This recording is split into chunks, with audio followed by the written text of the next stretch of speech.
I have a migraine today, but I did still sprint for like 7 some hours. So like, I guess just let's go backtrack here, guys. Sunday, I was watching the newest season of Big Mouth. I think I'm like episode 4 or something in. I may turn it on here to go to sleep. Even though it's like 11:18, I should literally just go to bed because I'm gonna be exhausted tomorrow. But I'm not tired right now. None of this is true. I took the dust jacket off, but this is one of the August picks for Book of the Month, which also reminds me I should check to see if there are November picks up. So I got like 40-ish pages in. This is my first Lisa Jewell, so going into it kind of blind a little bit. Like, I know the premise, but otherwise I'm going blind. I've never read her before. I have a few of her books though, but I've been told this one is a bit different than her others, so I'm enjoying it so far. So this makes me curious as to where the other ones are and how I can compare them, because I do want to get to the other ones relatively soonish too. Otherwise, I did not do much on Sunday. I didn't do. I meant to go do stuff like, oh, I could go grocery shopping, I could go do this, and then I was like, nah, fam, don't want to do that. So then it's Monday, and typically I work on Mondays, but I had a doctor's appointment this morning, and I have 80 hours of PTO, and I can only carry over 40, so I took a PTO day to go to this doctor's appointment, and we talked, and she put me on a medication, and she put me on another medication, because let me just put this, like, I think I've mentioned it before, I have migraines. I have them all the time. Ironically, an hour after I left the doctor's office today, I got a migraine.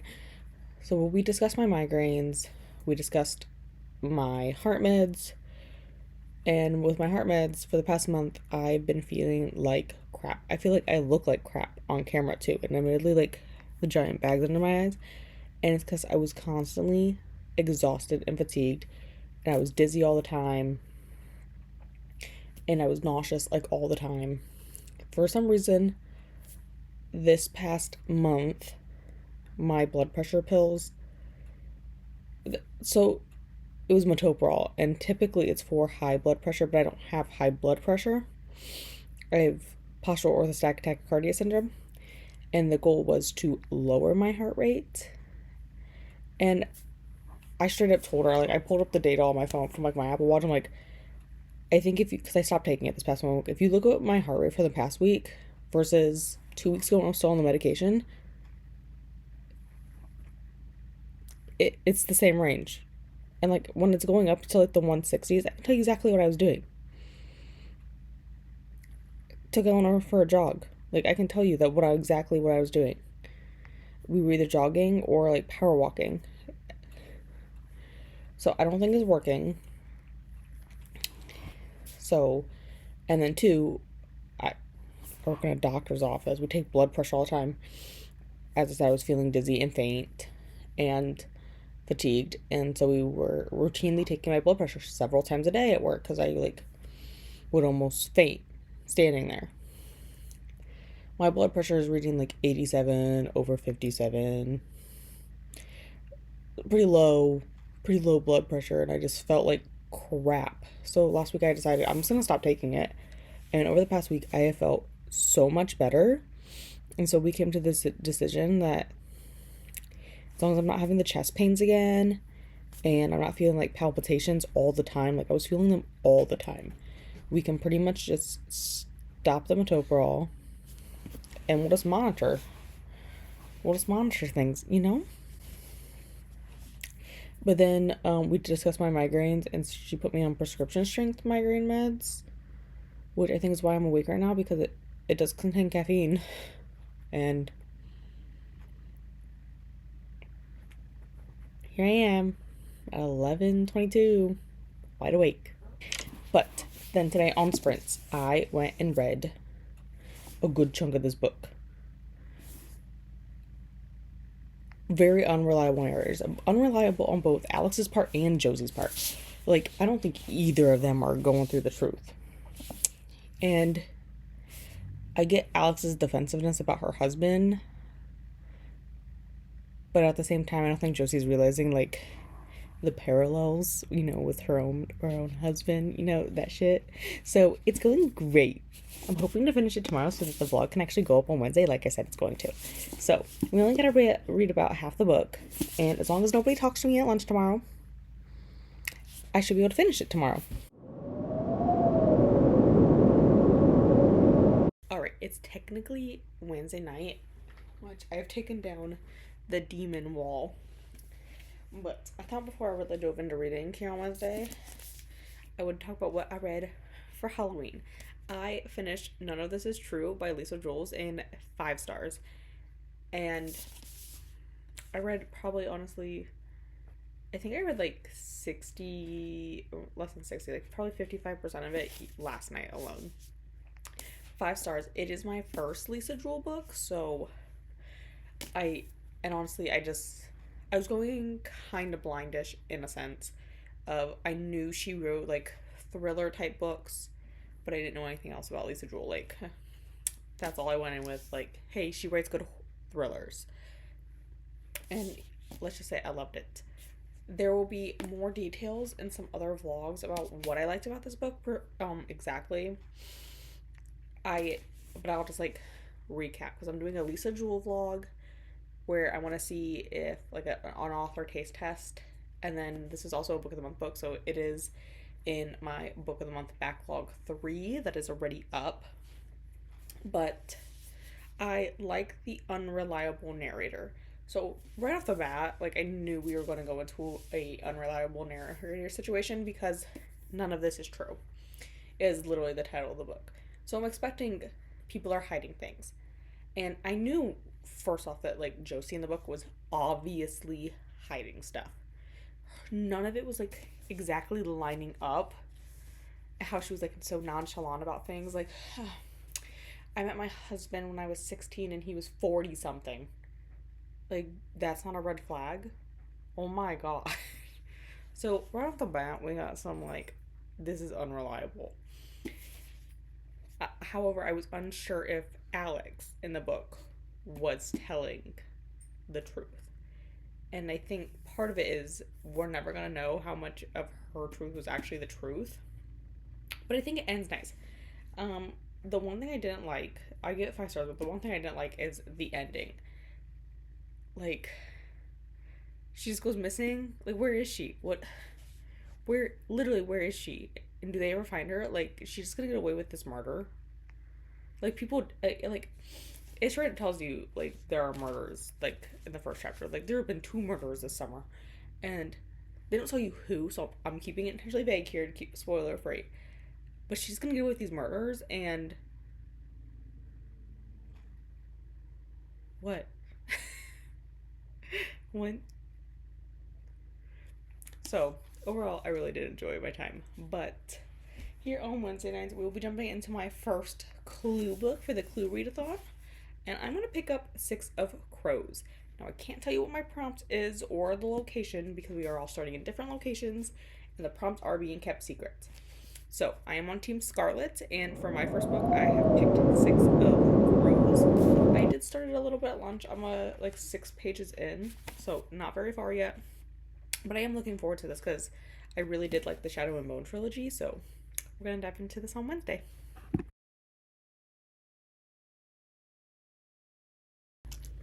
Thank you for the kiss. Okay, let's just do a recap of, I guess, the milder of the 2 things. Wednesday, I had forced of 2.5 hours of overtime because of shit show patients and a bedbug guy. Because we can't work at the bedbug guy until all the other patients are gone. But he's also this last appointment of the day, and this doctor runs literally an hour and a half behind constantly, so I love having to sit there. Also, I love that I had to be the one to get him ready for the doctor. Like, I, just love it. And he's like, I'm anemic. I had to go get these transfusions. I don't know why I'm anemic. Has it ever crossed your mind that the blood-sucking bed bugs may be the cause of you being anemic? Out of curiosity. Digression. Then I came home and I read the first 2 chapters of 6 of Crows. Now, we also got to go on. Today's Thursday. It was an absolute shit show. I've asked this girl several times at work because she pays attention to like the moons. I'm like, are you sure it's on a full moon? Is Mercury in retrograde? Something happening in the universe? Because we had not one, not two, nor three, but 6 shit show patients today. All back to back to back to back to back to back.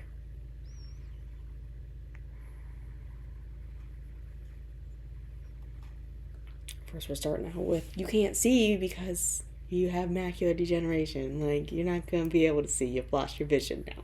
Nothing we can do. There's no treatment for this. It's just what it is. Your vision's been like this for 5 years, so I don't know why you're suddenly complaining that you can't see. It's been like this. It literally hasn't changed. We're literally measuring it. It's not any worse than it was. But okay, you want glasses. You're not going to see better with new glasses. We can't make them stronger. Like, that's not the solution. And then we have the guy who came in and told us, I see colorful lights. Okay, that's one complaint. Where it gets off the rails is when you tell me that the carpet is grass. And you have to step over the weeds when you get out of bed because the carpet is grass and weeds. And then you looked at your ceiling and all you saw were colorful lights, and then everything started to fall apart.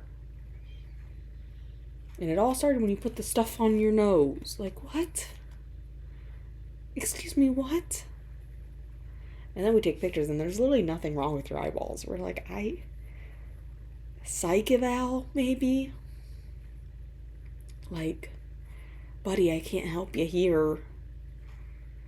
I really can't. I'm sorry, but you need to go somewhere else for this. But then he called our office 5 times after his appointment to tell us he sees pink lights now. Okay, that's fantastic. Please call your primary care doctor or something. I cannot fix this issue. Please stop calling.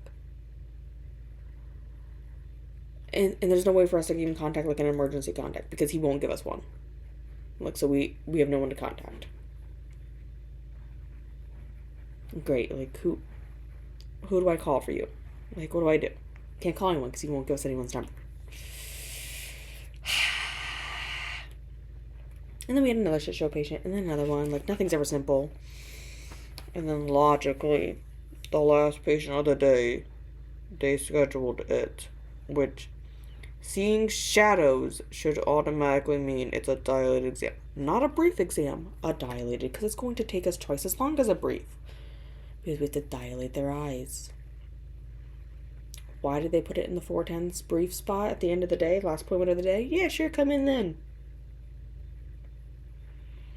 Especially after they said, I think it's my macular degeneration. Okay, that's a walk in now and come in now, because by the time it's 410 and we get you dilating and we see what's wrong with your eyes, everyone else is going to be closed and we're not going to be able to call anyone. So, and what was it? It was, in fact, his macular degeneration. Like, if your eye is supposed to be, like, round and smooth. You know what? I have an eye model here.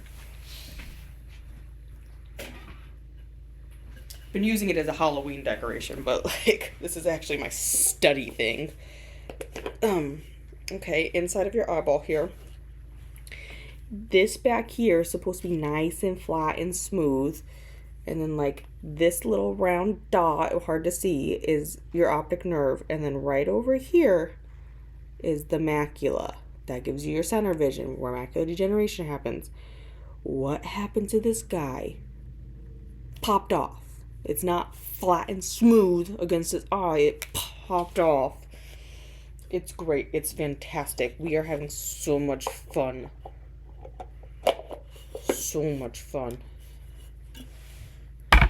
Nobody is here.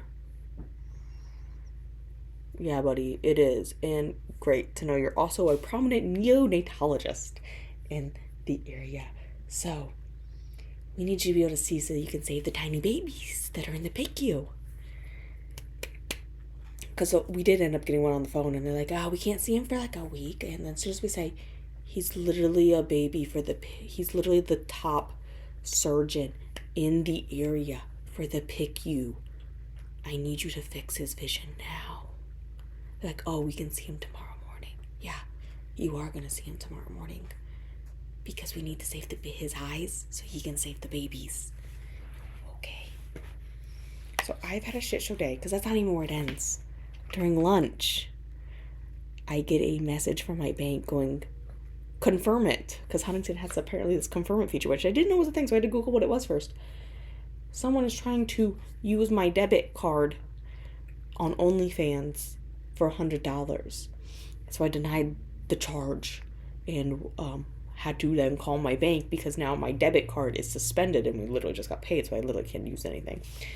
And, casual things.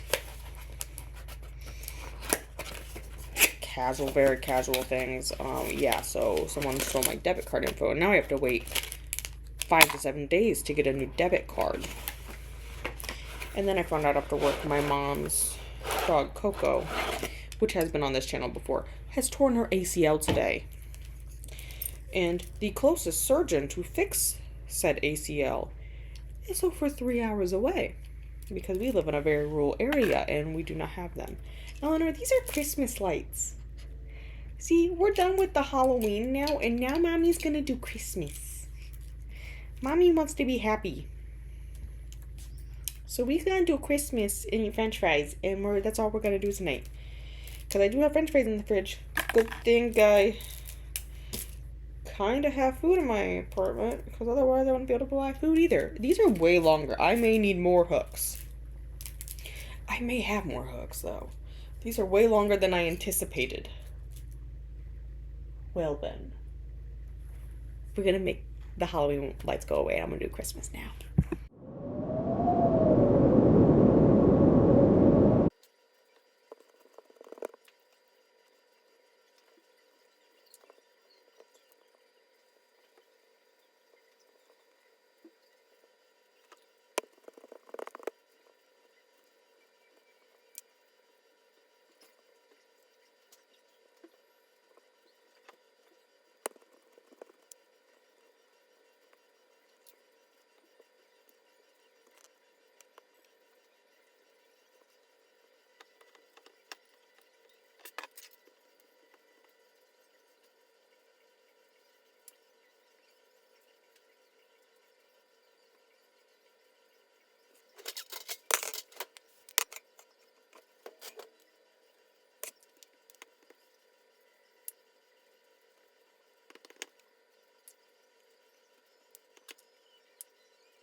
Welcome. I am very stuffy.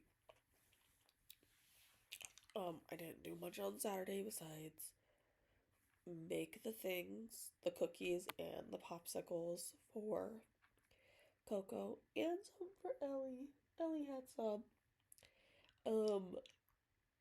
I was kind of already not feeling well. Like Wednesday, I was feeling like I had a scratchy throat on Wednesday. That went away by Thursday morning, and then I started like coughing just when I would like go from like laying down to sitting up. Friday night is when I started to get a little stuffy, and by Saturday afternoon, my nose was entirely plugged. It is also plugged entirely right now. It kind of hurts the talk, and I can't really breathe. So, I didn't really do much. And that's pretty much it. I just didn't really do much. It's also now Sunday. I didn't do much, but I feel like crap. So, yay for having a 1-year-old niece who will lovingly share her germs with you. And if I feel like this much shit, I don't even know how she feels. But that's all for this week.